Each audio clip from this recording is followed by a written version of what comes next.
G'day everyone. Take no notice of the noisy fucking neighbours deciding to change their iron roof at 8:30 in the morning, but that's what they do, noisy bastards. Anyway, a little update for you on Ashton Storey. I had a phone call from the inspector. He first off said that he would like me to send him all of the raw footage, giving me the impression that he's actually going to do something and take it further. Otherwise, why would they need the raw footage? But then he rings me up instead. He doesn't need me to send him the raw footage anymore, and he's decided after talking to Ashton that all's well with the world. Ashton's going to go and re-register as a car salesman, proving that he's selling cars, but that doesn't matter. He doesn't address the window card part or anything like that, and in fact he kind of takes it as Ashton's just a private person selling cars.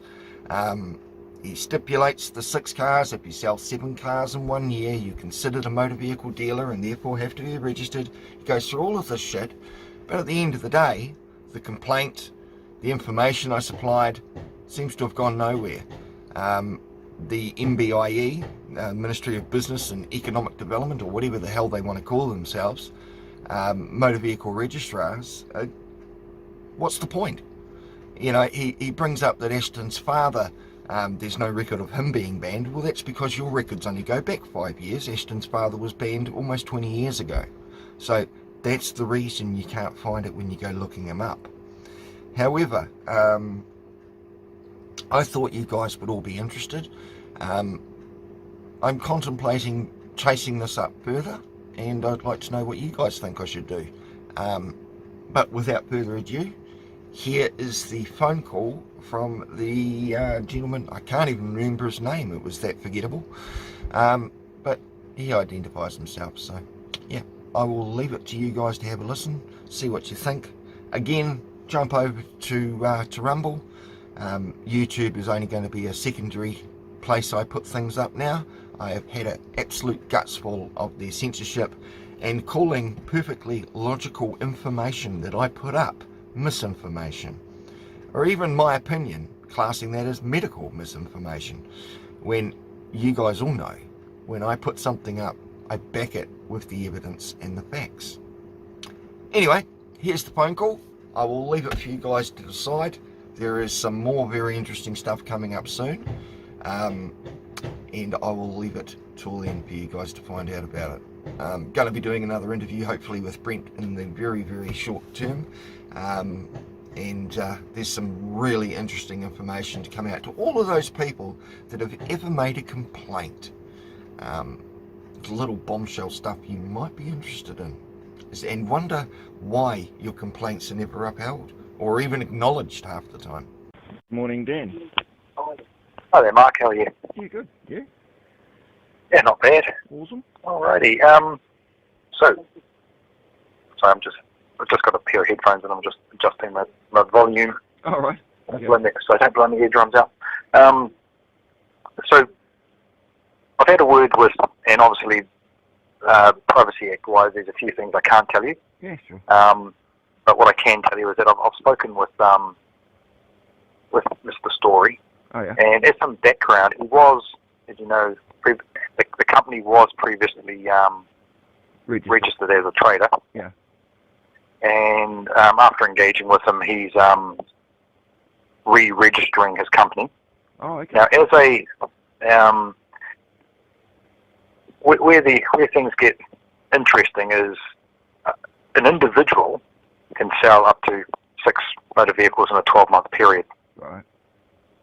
A registered motor vehicle trader, that's a company, yeah, can sell as many vehicles as it likes. Sure.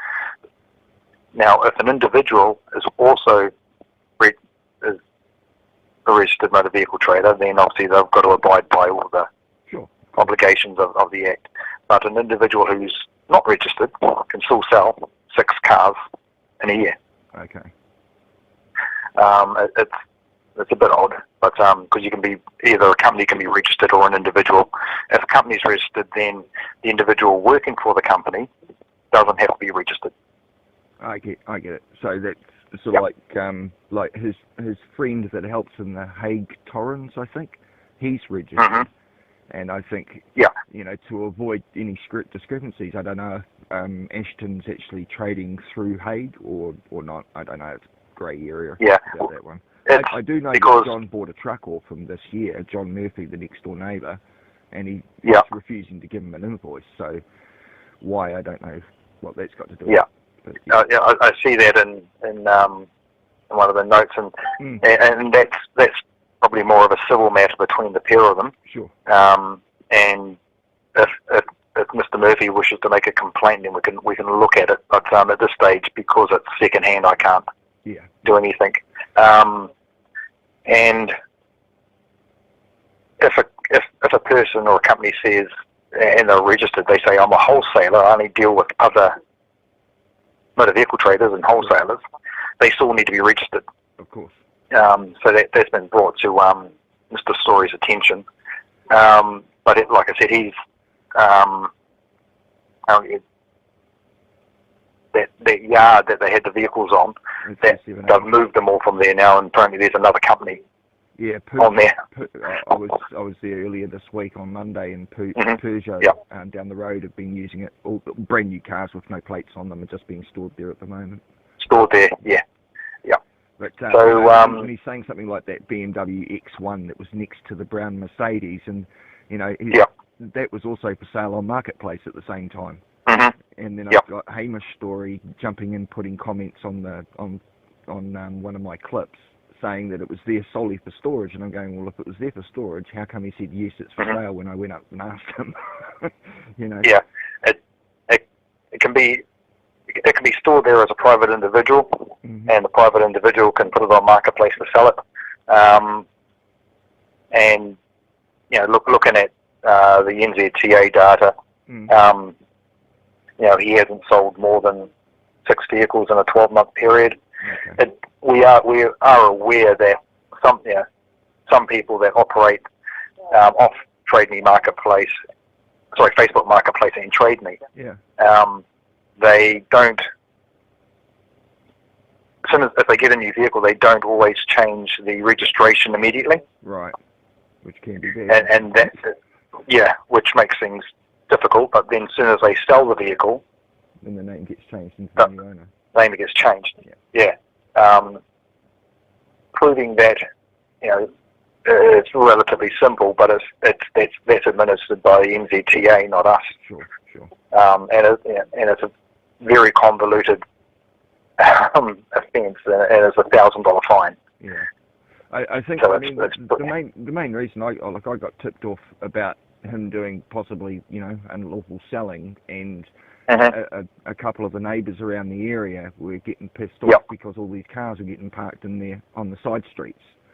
And exactly. Yeah, so I had about half a dozen of his cars pointed out to me as I was driving around there with John. He goes, "Oh, that's his." And I'm going, "Well," and you know, he's of the opinion if they have to pay exorbitant blimmin' rates to sell cars there, then so should he, and do it properly and legally. That way everyone's covered. Exactly. CGA. So. Yeah. So I mean, the parking, the lawful parking of cars on the road. Yeah. You know, that's not an issue, unfortunately. No. So he's pretty well engaged with me. So as long as something's getting sorted and he's re-registering, and you know, you're happy. At the end of the day, it's up to you. You're the investigator. I'm just someone that brings it to your attention. You know. Yeah. No, and it's good because, you know, without this getting brought to our attention, you know, obviously we don't know. And as way a bit of a background, Trading Standards used to handle the motor vehicle traders' registration and investigation, and a lot of that was done by a data match between NZTA. They would run a report that says they would say these people have sold more than 6 cars in a 12-month period, and I'll say there's 100 people that have sold more than 6. I mean, there's only a pluck number. Out of those 100, 20 people may have sold 20 vehicles in a 12-month period. Sure. So then they would outsource the investigation to a company, they would look at it and take the prosecution if necessary.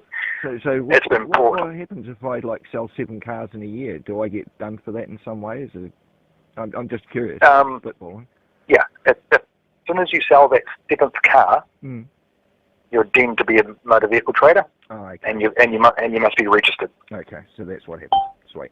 Yeah, so if we found, if someone reports you for selling lots of cars on Trade-Me Marketplace, we do our research, find that you sold 7, you'd get a phone call from me, Mark, and I'd say, Mark, it's Daniel from the Motor Vehicle Traders Registrar. Right. You've sold 7 vehicles, these are your options. Right. Yeah, go and register or give one of them back. Yeah, or, well, unfortunately you can't quite do that, but, sure. And the way the registrar wants to run the program is, we want people to be compliant. Sure. And we give them the option, and only in the cases where someone is selling a lot. Sure. And we make a case by case decision, or if the person's a banned person. Again, we get information and we check, and someone is a banned person from trading, and yeah, I think Ashton. And to be honest, those people, Brian Storey, I think. Sorry? I think Brian Storey, Ashton's father, is one of those banned people.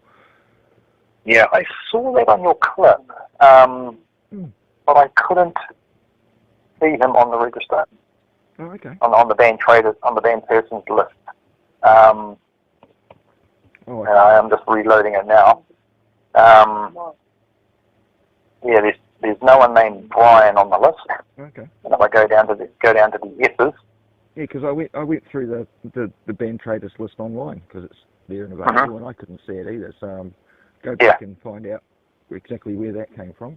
Chase up some stuff and put a correction up on the clip if I have. Yeah.